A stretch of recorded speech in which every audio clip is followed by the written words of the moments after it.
Hello student, Uttarakhand की तैयारी कर रहे सभी युवाओं के लिए हम अपनी टेस्ट सीरीज को आगे बढ़ाते हुए जीएस का पेपर लेकर के आए हैं। जनरल स्टडी और करंट अफेयर्स के महत्वपूर्ण आपके क्वेश्चन हम इसमें लाए हुए हैं। तो इसमें पहला क्वेश्चन है, महात्मा बुद्ध की सर्वाधिक मूर्तियां किस शैली में निर्मित हुई थी। महात्मा बुद्ध के जो आपका कनिष्क कुषाण काल है, उस काल से महात्मा बुद्ध की मूर्तियां बननी शुरू हुई, क्योंकि उससे पहले तो आपको पता है कि आपका महात्मा बुद्ध ने अपनी मूर्ति पूजा पर उन्होंने मूर्ति पूजा का खुद ही विरोध किया था, क्योंकि वो खुद ही मूर्ति के उपासक नहीं थे। लेकिन आपका महात्मा बुद्ध की मृत्यु के बाद जो उनका महायान संप्रदाय था, हीनयान तो आज भी नहीं करता है, महायान संप्रदाय ने मूर्ति पूजा का प्रचलन शुरू कर दिया था। तो जो आपका महायान संप्रदाय है, उसी के मूर्ति पूजा के कारण ही आपके भारत में मूर्तियां बननी शुरू हुई महात्मा बुद्ध की। महात्मा बुद्ध की जो पहली मूर्ति बनी थी वो बनी थी मथुरा शैली में, लेकिन महात्मा बुद्ध की सर्वाधिक मूर्तियां बनी है गांधार शैली में। गांधार मूर्तिकला की वह शैली है जो यूनान से आपका अफगानिस्तान होते हुए आई और भारत के कुछ बहुत तत्वों के साथ मिश्रित होकर के निर्मित हुई, जबकि मथुरा शैली स्वदेशी शैली है। लेकिन जो महात्मा बुद्ध हैं उनकी सर्वाधिक मूर्तियां गांधार शैली में ही बनी है, ये ध्यान रखना है। और पहली मूर्ति मथुरा शैली में बनी थी। मृच्छकटिकम नाटक की रचना किसने की थी। मृच्छकटिकम नाटक की रचना किसने की थी। मृच्छकटिकम आपका गुप्त काल में लिखा गया एक महान आपका नाटक है। इस साहित्य की उस समय का एक महान साहित्य है जो आपका शूद्रक ने लिखा था, मृच्छकटिकम। अगला क्वेश्चन है, दक्षिण अभियान करने वाला दिल्ली का पहला सुल्तान कौन था। दक्षिण अभियान करने वाला दिल्ली का पहला सुल्तान कौन था।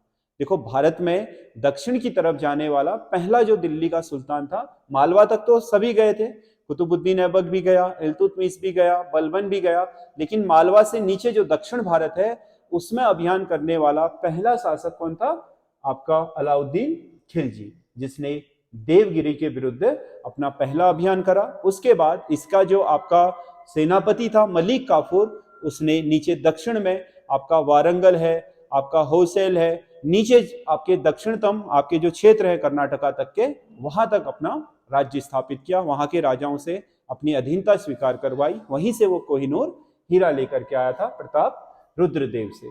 तो जो आपका दक्षिण अभियान करने वाला दिल्ली सल्तनत का पहला शासक है वो अलाउद्दीन खिलजी था। इसी के नेतृत्व में पहली बार जो इस्लामिक शक्ति यानी कि दिल्ली में स्थापित हुई थी दिल्ली सल्तनत, उसने दक्षिण में प्रवेश किया था। महालवाड़ी बंदोबस्त का जनक किसे कहा जाता है।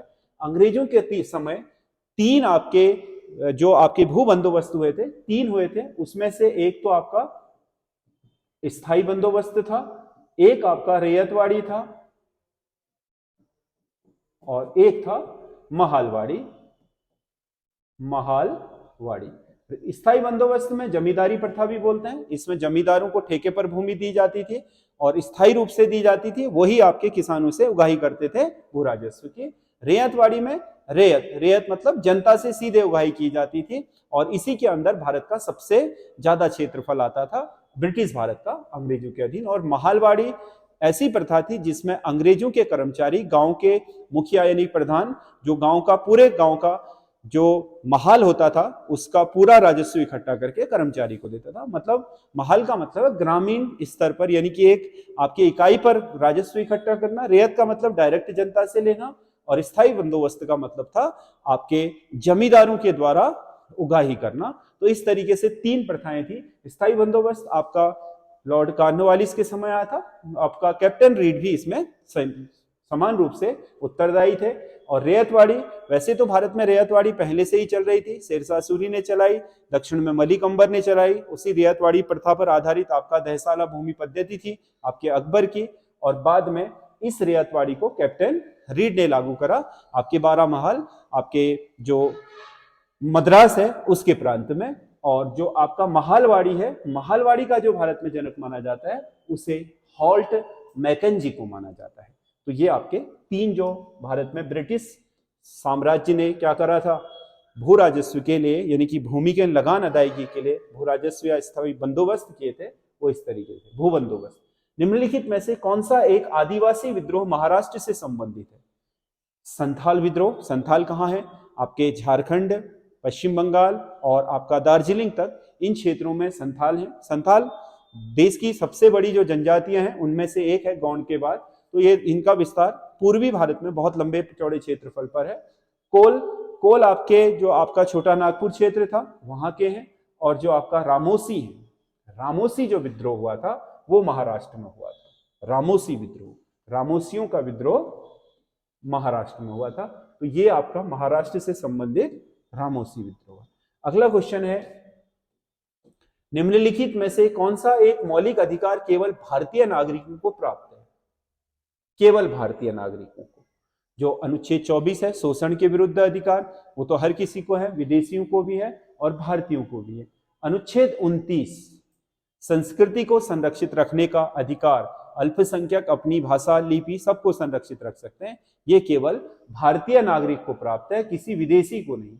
ये आपका अनुच्छेद 20, अपराध की दोष सिद्धि के संबंध में संरक्षण, ये भी आपका सभी को है, विदेशियों को भी और भारतीयों को भी। अनुच्छेद 21, जीवन जीने का अधिकार, ये भी सबको है, ये स्पेशली केवल भारतीय नागरिकों को है, ये विदेशियों को प्राप्त नहीं होता है। जैसे अनुच्छेद आपका 16 विदेशियों को प्राप्त नहीं है, 15 विदेशियों को प्राप्त नहीं है, 19 विदेशियों को प्राप्त नहीं है, वैसे ही 29 भी विदेशियों को प्राप्त नहीं है, वो भारतीय नागरिक होने के कारण केवल भारतीयों को है। गोवा को पूर्ण राज्य का दर्जा किस वर्ष दिया गया? पूर्ण राज्य, गोवा पूर्ण राज्य बना था 1987 में, 30 मई 1987 को पूर्ण राज्य बना था। 1961 तक गोवा गुलाम था किसका? पुर्तगालियों का। 1961 में जब ये आजाद हुआ, गोवा को पुर्तगालियों से आजाद कराया गया, तो ये बना था संघ शासित क्षेत्र, यानी कि यूनियन टेरिटरी बना था 1961 में।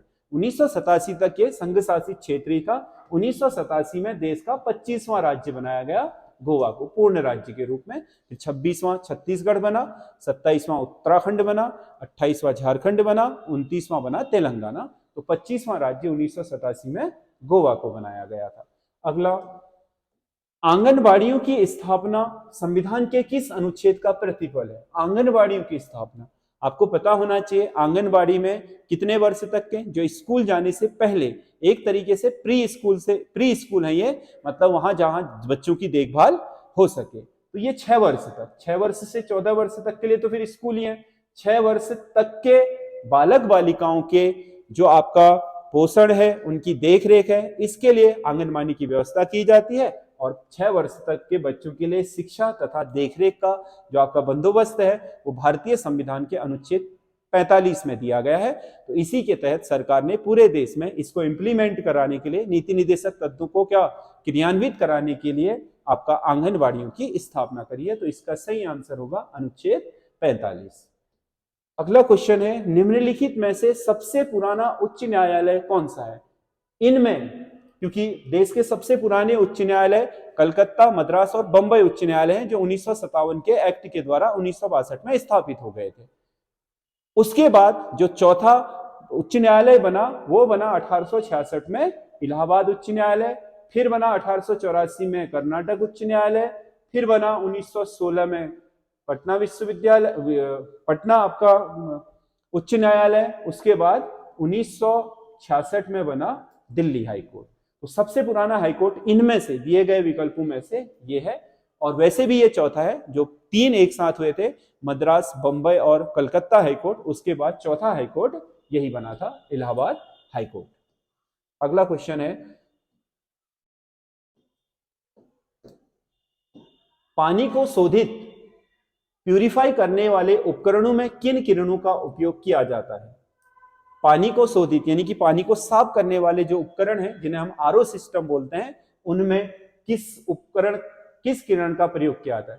तो इसमें पराबैंगनी किरणें प्रयोग में लाई जाती हैं। आपने देखा होगा जब भी आप आरओ खरीदने जाओगे तो क्या लिखा रहता है? आरओ, यूवी, ऐसे उसमें बायो अल्कालाइन, इस तरीके के शब्दावली लिखी होती है। यूवी मतलब उसमें किसी केमिकल का उपयोग नहीं करता है, कीटाणु को मारने के लिए आपका केमिकल का उपयोग नहीं करता है, बल्कि एक यूवी लैंप होता है जिससे लगातार यूवी विकिरण पानी में छोड़ी जाती है और पानी जिस स्थान से गुजरता है उस स्थान पर सारे बैक्टीरिया या जो भी सूक्ष्म जीव होते हैं वो नष्ट हो जाते हैं। तो पराबैंगनी किरणें, अल्ट्रावायलेट जो आपके किरणें होती हैं, उनका प्रयोग किया जाता है आपके वाटर प्यूरिफायर में, कीटाणु को नष्ट करने के लिए, किसी केमिकल का नहीं। फ़ारेनहाइट पैमाने में कितने खाने होते हैं? जो हमारा तापमापी है फ़ारेनहाइट, उसमें टोटल 180 खाने होते हैं, जिसका आपका हिमांक बिंदु होता है 32 डिग्री सेंटीग्रेड, 32 डिग्री फ़ारेनहाइट, और इसका जो आपका कथनांक बिंदु होता है वो होता है 212 डिग्री सेंटीग्रेड। तो इसके बीच में 180 खाने होते हैं। जैसे सेंटीग्रेड में 0 से 100 तक 100 खाने होते हैं, वैसे ही फ़ारेनहाइट में 32 से 212 तक आपका 180 खाने होते हैं। तो इसका सही आंसर ये होगा। अगला क्वेश्चन है, ऐसे तत्व जिनका परमाणु क्रमांक समान हो किंतु परमाणु भार भिन्न भिन्न हो क्या कहलाते हैं? जिनका परमाणु क्रमांक बराबर हो और परमाणु भार भिन्न भिन्न हो। परमाणु क्रमांक तो बराबर हो लेकिन परमाणु का भार अलग अलग हो, ऐसे जो आपके तत्व होते हैं, उन तत्वों को, ऐसे परमाणु को क्या कहा, ऐसे तत्वों को क्या कहा जाता है? आपका समस्थानिक, आइसोटोप्स। क्या बोलते हैं? आइसो, अंग्रेजी में टोप्स। ठीक है। संभारिक क्या होते हैं? आइसोबार, जिनका आपका परमाणु क्रमांक तो अलग अलग हो लेकिन परमाणु भार एक जैसा हो, वो आइसोबार हो गए। आइसोटोप्स बोलते हैं जिनका परमाणु क्रमांक समान हो परंतु परमाणु भार अलग अलग हो, उन्हें समस्थानिक कहा जाता है। अगला क्वेश्चन है, चींटी के काटने पर कौन सा अम्ल उत्सर्जित होता है? जब चींटी काटती है तो बहुत तेज आपका जलन पैदा कर देती है। उस जलन के पीछे का जो कारण होता है वो होता है आपका फार्मिक एसिड। चींटी में जो जहर होता है, यानी कि उसका सुरक्षा तंत्र है, उसके द्वारा उत्सर्जित होने वाला जो जहर है वो फार्मिक एसिड होता है। इसीलिए चींटी के काटने में बहुत तेज जलन होती है, जिस स्थान पर भी त्वचा में वो उसको अम्ल को उत्सर्जित करता है। रक्त समूह का निर्धारण किसकी उपस्थिति के आधार पर होता है? रक्त समूह का निर्धारण हमेशा होता है एंटीजन के आधार पर। एंटीजन, एंटीजन क्या है? एक रक्त में पाया जाने वाला आपका एक तरह का प्रोटीन है जिसे RH फैक्टर बोलते हैं। क्या बोलते हैं? RH factor. यह आपका कार्ल लैंडस्टीनर ने अफ्रीकन रीसस नामक बंदर पर इसकी खोज की थी, इसीलिए ये RH फैक्टर कहलाता है। जिसमें एंटीजन उपस्थित होगा वो RH फैक्टर प्लस होगा और जिसमें नहीं होगा वो माइनस होगा। यानी कि जिसका ब्लड ग्रुप क्या है, एंटीजन जिसमें है पाया जाएगा वो पॉजिटिव होगा, जिसमें नहीं पाया जाएगा वो नेगेटिव होगा। तो एंटीजन से तय होता है किसी का भी रक्त ग्रुप। इसीलिए कार्ल लैंडस्टीनर को आपके रक्त समूह का खोजकर्ता कहा जाता है। RH फैक्टर भी उसी ने खोजा था। अगला क्वेश्चन है, अंतरराष्ट्रीय मुद्रा कोष IMF ने विशेष आहरण अधिकार SDR, स्पेशल ड्राइंग राइट, किस वर्ष अपनाया था?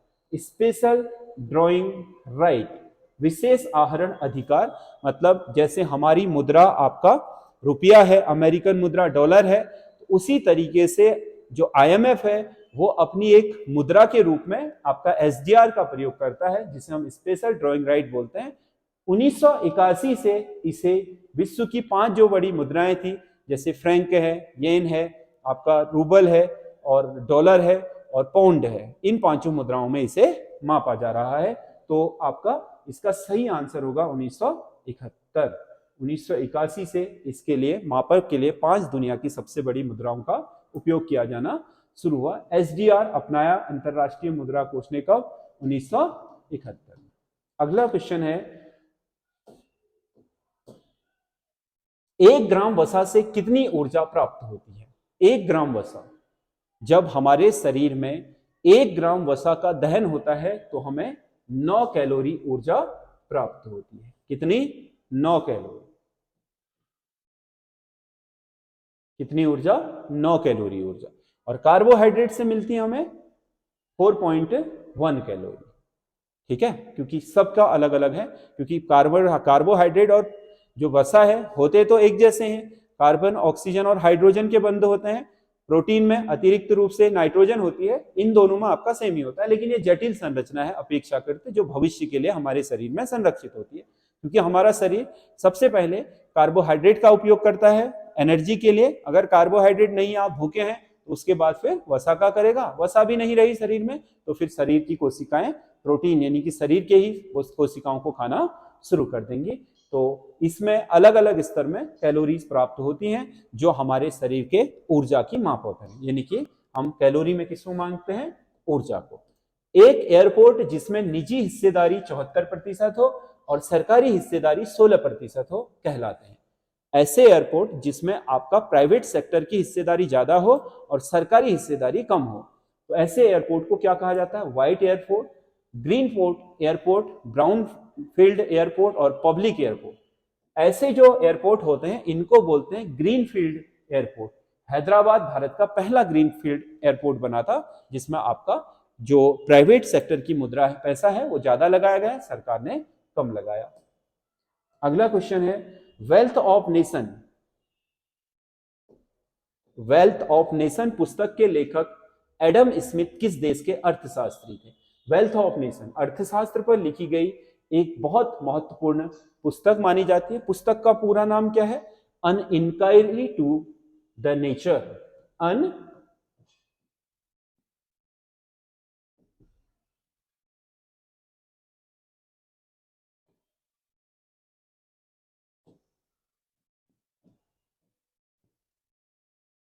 an inquiry to the nature and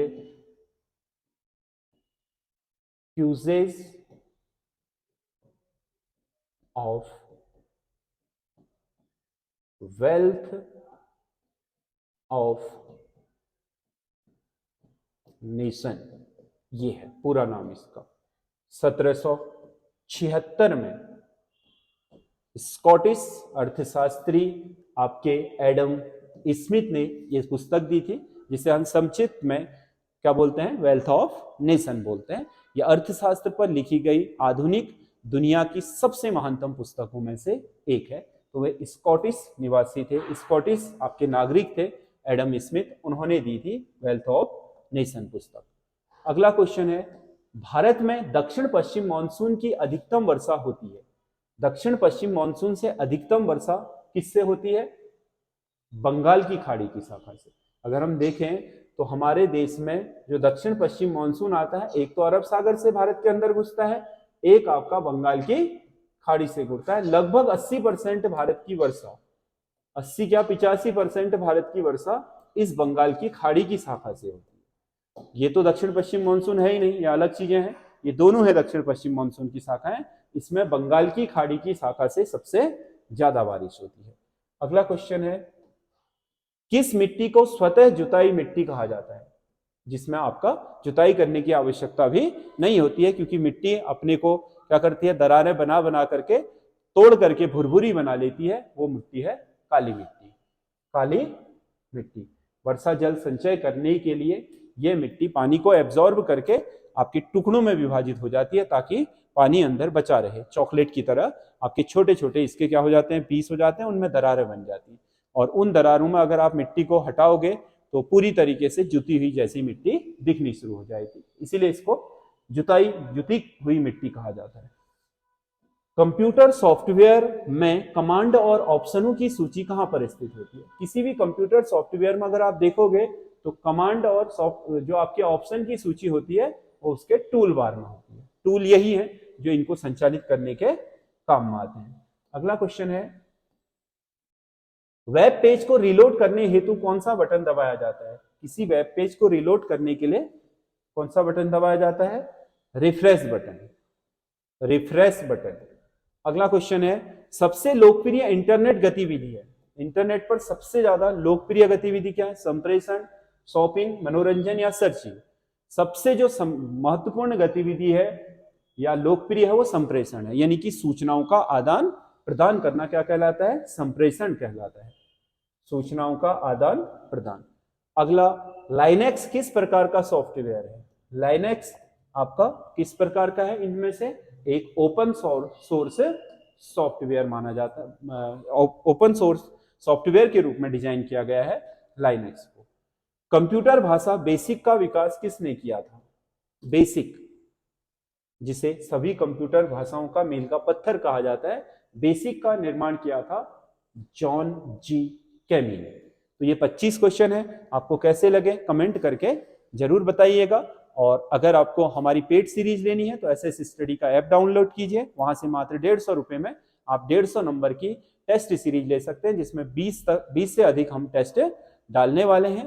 तो वो आप वहां से डाउनलोड कर सकते हैं, जिसमें 50 रीजनिंग, 60 आपका जीएस करंट अफेयर्स और 40 आपका उत्तराखंड रखा हुआ है, जिसमें सारी चीजें हैं। तो वो आपका आरओ ईओ सभी जगह पर काम आ सकता है। बाकी आपको ये सीरीज कैसी लग रही है आप हमें कमेंट करिए, आपके कमेंट से हमारा उत्साहवर्धन होता है, बहुत सारे सुझाव भी मिलते हैं, जिससे हम अपनी कमियों को दूर भी कर पाते हैं अगर कहीं पर कोई गलती हो जाती है। तो इसीलिए आपके सुझाव हमारे लिए बहुत महत्वपूर्ण होते हैं। जो सुझाव लेने लायक होते हैं हम उन्हें जरूर लेते हैं। आप कमेंट करके सुझाव जरूर दीजिए। बाकी हमारे साथ बने रहिए, उत्तराखंड की तैयारी करने के लिए हम सारी चीजें कंप्लीट कोर्स यूट्यूब में लाने जा रहे हैं। सारी चीजें आपको यूट्यूब पर ही उपलब्ध हो जाएंगी। धीरे धीरे, समय थोड़ा ज्यादा लगेगा। अगर आप कम समय में करना चाहते हैं तो आप हमारे जो पेड आपका कोर्सेज हैं उन्हें भी खरीद सकते हैं। धन्यवाद।